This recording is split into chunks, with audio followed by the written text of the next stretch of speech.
নমস্কার বন্ধুরা, রকমারি ভুলভোজের তরফ থেকে আপনাদের সকলকে স্বাগত জানিয়ে আমি শুরু করছি আজকের নতুন ব্লগ। আজকের ব্লগটা শুরু করতে করতে বেজে গেল ওই 9:45 মতো।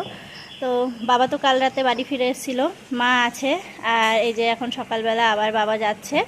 বাবা গেলে তারপর মা কি করবে, বাবা যাওয়ার পর মা ডিসাইড করবে ফিরে আসবে নাকি থাকবে। মনে হয় ওদিকে আয়া রাখা হয়েছে, তো সেই জন্য মা চলেও আসতে পারে। তো সবটা আপনাদের সাথে শেয়ার করব, কি হয় না হয়। তো সঙ্গে থাকুন, পুরো ভিডিওটা দেখতে থাকুন। আশা করি আজকের ভিডিও আপনাদের ভালো লাগবে।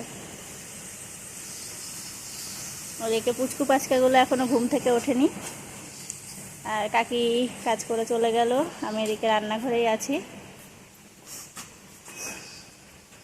চলেও এলো মনে হয় বৃষ্টি।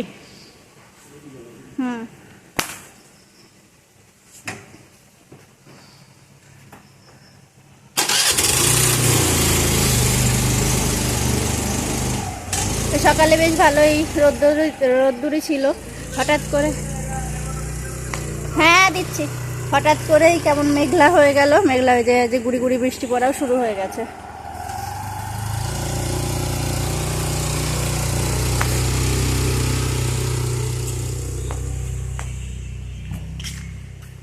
তো বাবা তো খেয়ে দিয়ে বেরিয়ে গেল, আর এখন আবার পুচকু পাচকাদের তুলতে হবে। ফুল তোলা হয়নি, ফুল তুলতে হবে।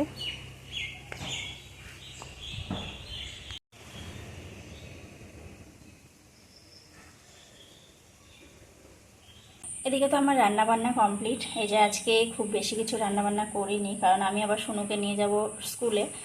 তো আজকে করেছি ডিমের ঝোল, আর করেছি দুরকম ভাজা, পটল আর কাঁকরোল ভাজা। এই হলো আজকে আমার রান্নাবান্না। বাবা তো খেয়ে চলে গেল।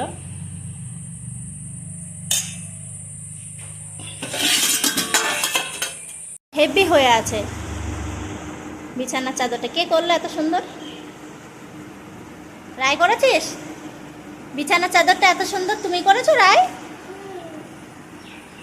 তো যে সকাল থেকে তো রান্না বান্না খাওয়া দাওয়া হলো, আর এখন এই যে সোনাকে রেডি করছি। ওকে নিয়ে যাব আজকে স্কুলে, আমি ওকে দিতে যাব, কারণ বাড়িতে এখন কেউ নেই। মা তো বাড়িতে আসেনি, বাবা চলে গেল। আবার সোনুর পাপার দোকানে খুব কাজের চাপ, তো একমাত্র আমিই আছি। তো ওকে আমি দিতে যাব, দিয়ে চলে আসবো। আসার সময় গাড়িতে চলে আসবে।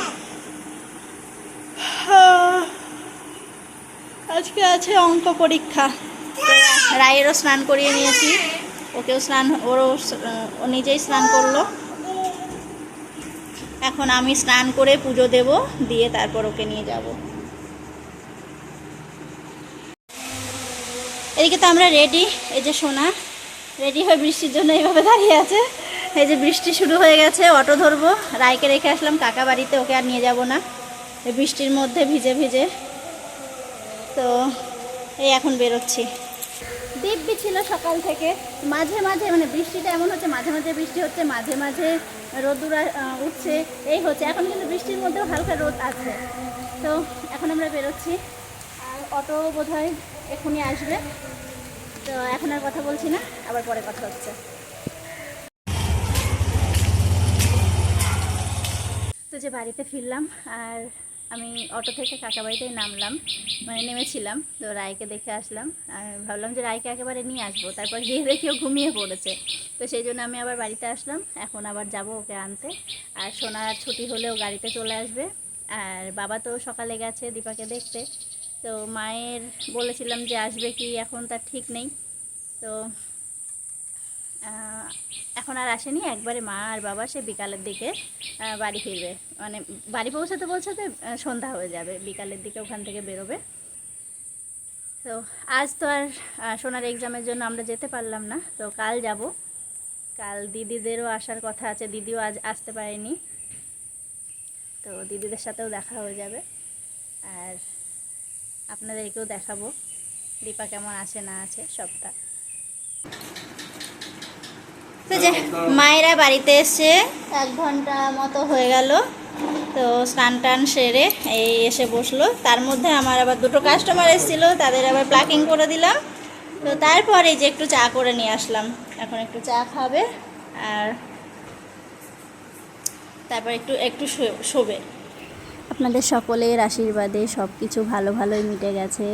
মা, বেবি মানে দীপা আর আমাদের ছোট্ট পুচকুটা আপনাদের আশীর্বাদে খুব ভালো আছে।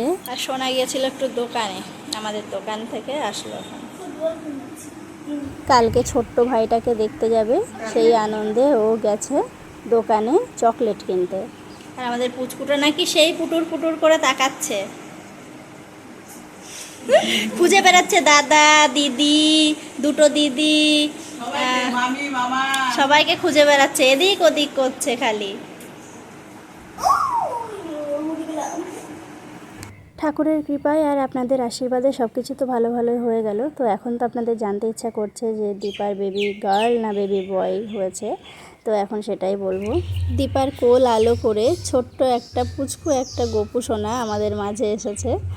আর এখন তো আমি অপেক্ষায় আছি আমাদের ছোট্ট পাপাটাকে আমি কখন একটু দেখতে পাবো, কখন একটু আদর করতে পারবো, কখন একটু কোলে নিতে পারবো।